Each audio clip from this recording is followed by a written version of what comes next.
मैं doctor Jagdish Prasad Meena, assistant professor आर्थिक प्रशासन एवं वित्तीय प्रबंध, गवर्नमेंट कॉलेज बांदीकुई।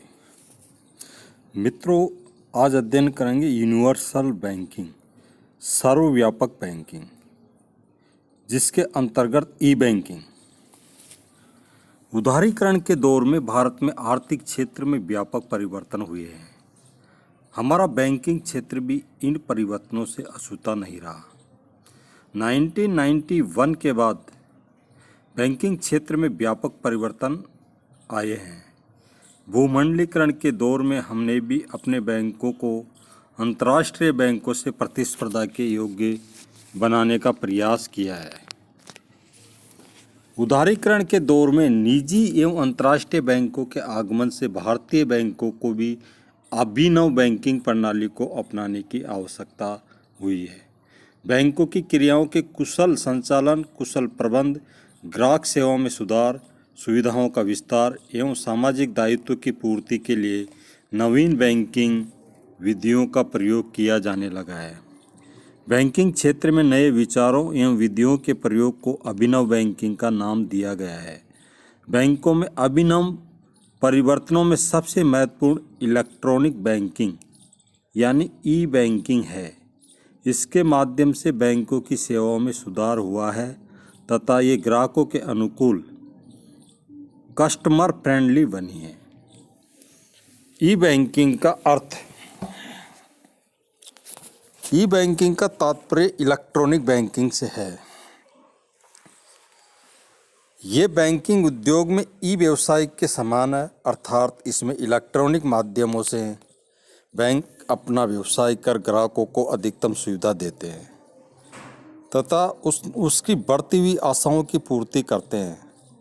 इसे वास्तविक बैंकिंग अथवा ऑनलाइन बैंकिंग भी कहते हैं। ई बैंकिंग, इलेक्ट्रॉनिक बैंकिंग सूचना प्रौद्योगिकी आधारित संरचना का प्रयोग है। इसमें नवीनतम साज सज्जा और समाधानों का प्रयोग किया जाता है। समन्वित नेटवर्क का आवश्यक रूप से प्रयोग करके कुशल भुगतान एवं निपटारा किया जाता है। सुधरी हुई ग्राहक सेवा और लाभदायकता में सुधार को संभव बनाया जाता है। वास्तविक बैंकिंग, वर्चुअल बैंकिंग का तात्पर्य ऐसी बैंकिंग सुविधा से है जिसके ग्राहक द्वारा प्रत्यक्ष बैंक कार्यालय किए गए बिना सूचना प्रौद्योगिकी के व्यापक प्रयोग द्वारा बैंकिंग एवं संबद्ध सेवाएं प्राप्त की जाती है। इस प्रकार अभिनव बैंकिंग इस समय बहुत ही कारगर साबित हो रही है। ई बैंकिंग में सूचना प्रौद्योगिकी पर आधारित बैंकिंग प्रणाली आती है। इस सूचना प्रौद्योगिकी व्यवसाय में बैंक द्वारा ग्राहकों को कंप्यूटर द्वारा नियंत्रित बैंकिंग सुविधाएं प्रदान की जाती है। इससे बैंक से ग्राहक का सीधा संपर्क बन जाता है, यहाँ तक कि ग्राहक को बैंक के कार्यालय में भी आने की आवश्यकता नहीं होती है। ई बैंकिंग में सम्मिलित प्रमुख सेवाएं,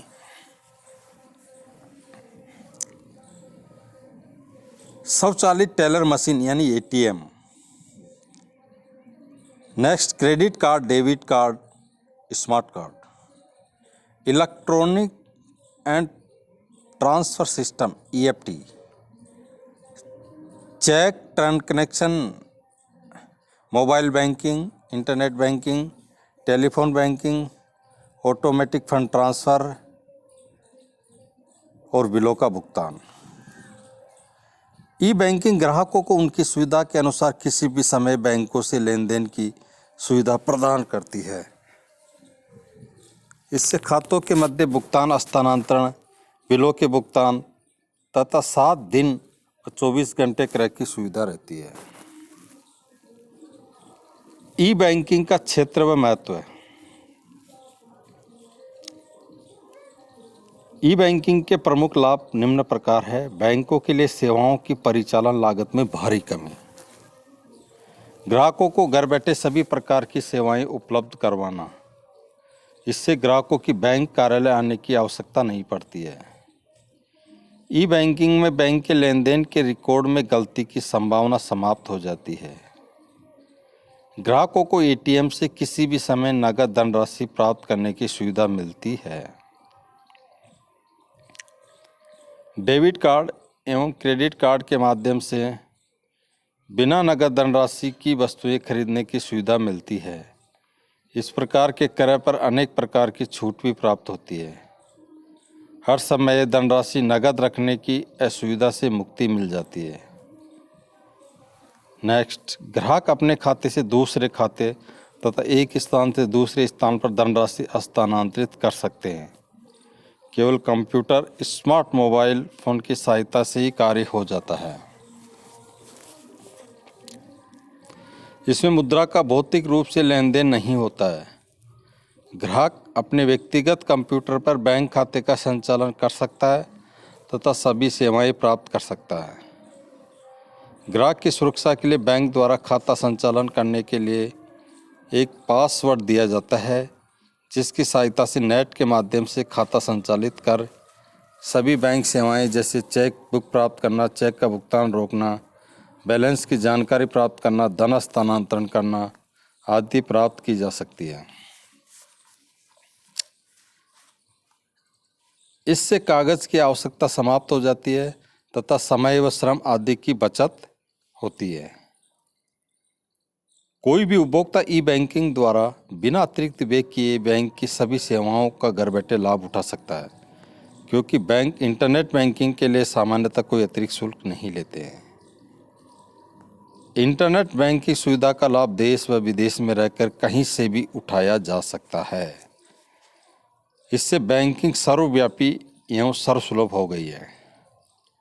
इंटरनेट बैंकिंग से ग्राहक घर बैठे अपने खाते की संपूर्ण जानकारी जैसे जमा पैसे निकालना, एफडीआर, एटीएम से पैसा निकालना, बिलों की प्राप्ति व भुगतान, धन हस्तांतरण करना, कंपनियों के लाभांश जमा होना आदि प्राप्त कर लेता है। ग्राहक चाहे तो इनका प्रिंट भी निकाल सकता है। इंटरनेट बैंकिंग द्वारा ग्राहक अपने भुगतान जैसे किराया, वेतन व अन्य स्थायी भुगतानों का समय निश्चित कर बैंक को निर्देश दे सकता है। निर्धारित समय पर निर्धारित भुगतान स्वतः हो जाते हैं।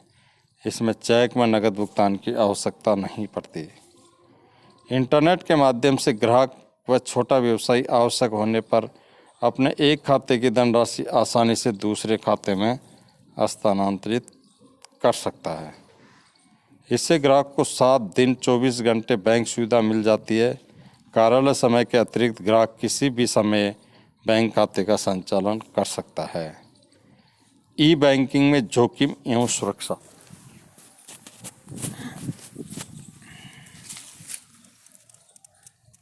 इलेक्ट्रॉनिक बैंकिंग अथवा इंटरनेट बैंकिंग जहां एक और अनेक सुविधाएं प्रदान करती है, वहीं दूसरी ओर इससे उपभोक्ता को अनेक जोखिमों का भी सामना करना पड़ता है। प्रमुख जोखिमें निम्नलिखित है। फर्स्ट, खाते को गलत लोगों द्वारा हैक या चुराने की समस्या। इंटरनेट बैंकिंग की सामान्य समस्या है। सामान्य रूप से होकर बैंक की वेबसाइट से मिलती जुलती साइट बनाकर लिंक भेज देते हैं। यदि ग्राहक इस पर क्लिक कर देता है तो ग्राहक की सभी व्यक्तिगत जानकारियां चुरा ली जाती है तथा फिर उसके खाते से रुपया निकाल लिया जाता है। ग्राहक को इंटरनेट का उपयोग करते समय विशेष सावधानी बरतनी चाहिए। उसे अपना आईडी, पासवर्ड किसी को भी नहीं बताना चाहिए तथा बैंक को सही वेबसाइट पर जाकर ही खाता खोलना चाहिए।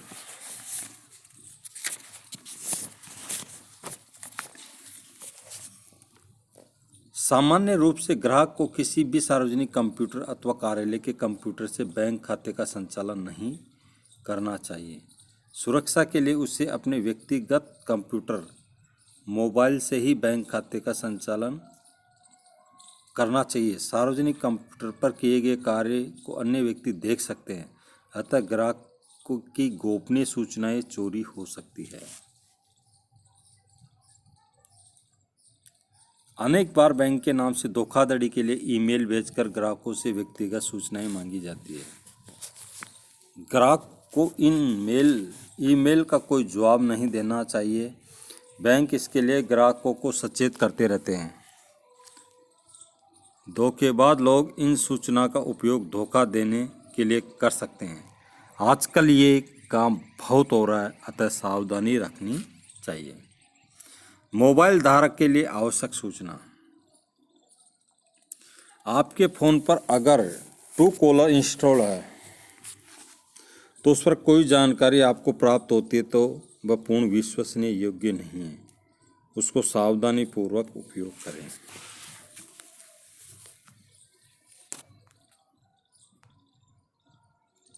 सोशल मीडिया पर आप अपनी व्यक्तिगत जानकारी जैसे आपकी जन्मतिथि, विवाह की वर्षगांठ, मोबाइल नंबर, घर का पता कभी भी साझा न करें। इससे आपका बैंक ईमेल अकाउंट हैक हो सकता है। आपके मोबाइल में अगर कभी SMS से कोड OTP आए और कोई आपसे उसके फ़ोन पर पूछे तो ये जाहिर है कि आपका अकाउंट कोई हैक करना चाह रहा है। आपको कभी भी किसी भी अदायगी को नहीं बताना है। ये कोड आपकी सुरक्षा के लिए ही है। आपके बैंक अकाउंट का पिन कोड एवं पासवर्ड कभी भी बैंक आपसे फ़ोन पर नहीं पूछता है। न ही आपसे कोई बैंक का अधिकारी फ़ोन करके किसी प्रकार की जानकारी लेता है। अगर कोई फ़ोन करके आपसे जानकारी चाहता है तो आपको ठगने की कोशिश कर रहा है। सावधानी बरतें। आप अपना पासवर्ड और खाते से संबंधित कोई भी जानकारी शेयर ना करें। ई बैंकिंग के प्रमुख उपकरण। मेन टूल्स ई बैंकिंग। व्यक्तिगत कंप्यूटर। भारतीय बैंकों ने बदलते समय और तकनीक के अनुरूप खुद का सजाना संवारना शुरू कर दिया है तथा अधिकांश बैंकों में कंप्यूटरीकरण का कार्य काफ़ी तेजी से चल रहा है। कस्बों व गांवों तक की बैंकों से पुराने खातों की पुस्तकें नदारद होती जा रही है तथा कंप्यूटर ने अपना साम्राज्य स्थापित कर लिया है। एक तरफ जहां लगभग सभी बैंक अपनी गांवों कस्बों की शाखाओं का तेजी से कंप्यूटरीकरण कर रहे हैं, वहीं दूसरी ओर अनेक भारतीय बैंकों ने ऑनलाइन बैंकिंग या दूसरे शब्दों में नेट बैंकिंग की सुविधा शुरू कर दी है। नेट बैंकिंग अथवा ऑनलाइन बैंकिंग। सूचना के महासागर कहे जाने वाले इंटरनेट ने जिस तरह दुनिया में एक अजीब तरह की क्रांति ला दी है, ठीक उसी प्रकार की स्थिति इंटरनेट बैंकिंग के क्षेत्र में भी उत्पन्न कर दी है। इंटरनेट ने बैंकिंग की दुनिया को बहुत द्रुतगामी कर दिया है तथा इस नए व बदले रूप का नाम ऑनलाइन बैंकिंग व नेट बैंकिंग है। नेट बैंकिंग में उपभोक्ता को किसी बैंक काउंटर पर जाने की जरूरत नहीं पड़ती है। वह अपना पीसी खोलेगा, बैंक की वेबसाइट को क्लिक करेगा, अपने खाते का कोड देना, कुछ लेन देन की प्रविष्टि करेगा और एंटर दबाकर ओके कर देगा। व्यक्ति घंटों के कार्यों को मिनटों में निपटाकर समय, श्रम एवं लागत की बचत कर सकता है। कल्पना लोकसरी की ये फास्ट बैंकिंग अब भारत में शुरू हो चुकी है तथा इससे भारत के लोगों को नई सहस्राब्दी का तोहफा कहा जा सकता है। लेकिन अमेरिका व यूरोप के विकसित देशों में ऑनलाइन बैंकिंग करीब 1.5 दशक पुरानी है। भारत में अब लगभग सभी निजी, सार्वजनिक व विदेशी बैंक नेट सेवाएं प्रदान कर रहे हैं। नेट बैंकिंग ने बैंकिंग क्षेत्र की सबसे बड़ी बाधा भौगोलिक सीमाओं को पूरी तरह मिटा दिया है। इस व्यवस्था का ही कमाल है कि आप 7 समुंदर पार किसी शहर में खोले गए अपने खाते का धन कुछ ही समय में भारत के किसी भी शहर से प्राप्त कर सकते हैं। ऑनलाइन बैंकिंग को ई बैंकिंग भी कहते हैं। मोबाइल बैंकिंग अथवा एम बैंकिंग की शुरुआत अभिनव बैंकिंग की दृष्टि से एक महत्वपूर्ण कदम है। एम बैंकिंग से तात्पर्य उस बैंकिंग व्यवस्था से है जिसमें मोबाइल फ़ोन के माध्यम से कोई व्यक्ति मीलों दूर रहकर भी अपने बचत खाते की जांच एवं लेन देन कर सकता है। इस प्रौद्योगिकी के परिवर्तन के लिए इंटरनेट पोर्टल्स को मोर्टल्स में बदलने की शुरुआत हो चुकी है, जबकि दूरसंचार कंपनियां इंटरनेट सेवा प्रदाता cellular operators, e commerce enables, mobile phone निर्माता तथा नेटवर्किंग कंपनियां तत्परता से अपनी बुनियादी ढांचे को बेहतर स्वरूप देने में जुट गई है। भारत में लगभग सभी बैंक नेट ई बैंकिंग की सुविधा उपलब्ध करवा रहे हैं। मोबाइल बैंकिंग की प्रक्रिया, इसमें ग्राहक शॉर्ट मैसेजिंग सर्विस टेक्नोलॉजी का इस्तेमाल करते हुए अपने सेल फोन से बैंक को एक संदेश भेजता है। इसके 12 से 18 सेकंड के भीतर सेल फोन की स्क्रीन पर संदेश का जवाब मिल जाता है। ये सेवा क्रेडिट कार्ड तथा बैंक खाते दोनों के लिए है। इसमें मौजूदा बैलेंस, किसी चेक का भुगतान रोकने का आदेश देना तथा खाते की साख सीमा में परिवर्तन सरीकी सेवाएं शामिल हैं। इसके लिए ग्राहक को अपने सेल फोन पर मात्र मानक की वर्ड्स टाइप करने पड़ते हैं।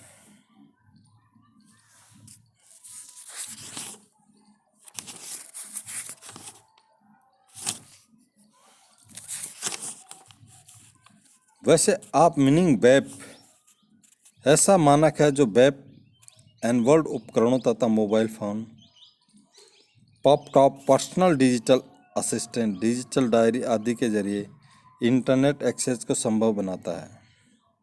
एसएमएस ईमेल सरीकी, जबकि वेब मोबाइल फ़ोन पर इंटरनेट मुहैया कराती है। यद्यपि एसएमएस को सस्ती एवं तीव्र गति वाली सेवा माना जाता है, तथापि वेब ग्राहकों के अधिक अनुकूल है क्योंकि ये वास्तविक लेन देन को संभव बनाती है तथा इसके जरिए ग्राफिक्स डाउनलोड किए जा सकते हैं।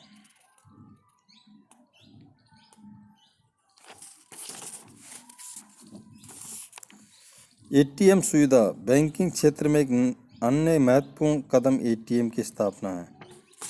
ग्राहकों को मुद्रा के लेन देन की 24 घंटे सेवा प्रदान करने हेतु अब देश के अग्रणी बैंक एटीएम शाखाओं मशीनों की स्थापना कर रहे हैं।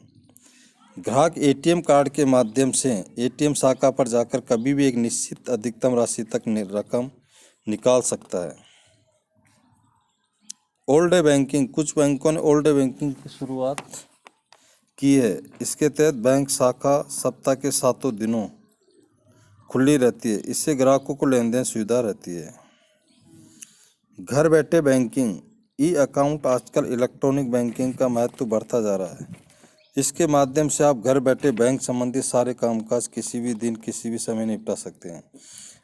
अब लाइन में लगने, घंटों इंतजार करने या कर्मचारियों के समय पर आने आदि किसी भी आवश्यकता नहीं है।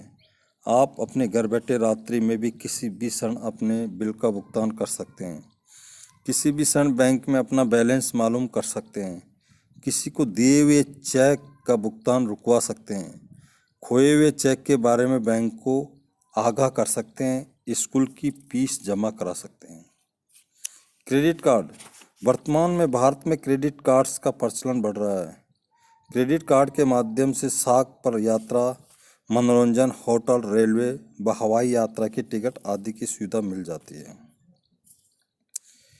क्रेडिट कार्ड का चलन अमेरिका में 1950 में हुआ, जब एक व्यापारी फ्रैंक मैनामारा ने अपने कुछ दोस्तों को रात्रि भोज पर एक होटल में बुलाया। अचानक भुगतान के समय याद आया कि ये पर्स लाना भूल गया। उसने अपनी पत्नी को फ़ोन कर रकम मंगवाई तथा निर्णय लिया कि ऐसी स्थिति दोबारा नहीं आए तथा प्रमाणित प्रणाली का विकास कर भविष्य में ऐसी घटना की पुनरावृत्ति को रोके। इस तरह क्रेडिट कार्ड का जन्म 1950 में हुआ। 1961 में भारतवर्ष में डाइनर्स क्लब की शाखा के रूप में खुलकर ये सुविधा मुहैया कराई गई। सेंट्रल बैंक ऑफ इंडिया ने 1980 अगस्त माह में प्रथम बैंक के रूप में विश्व स्तर के मास्टर कार्ड के साथ संबंध स्थापित कर क्रेडिट कार्ड सुविधा उपलब्ध कराई गई।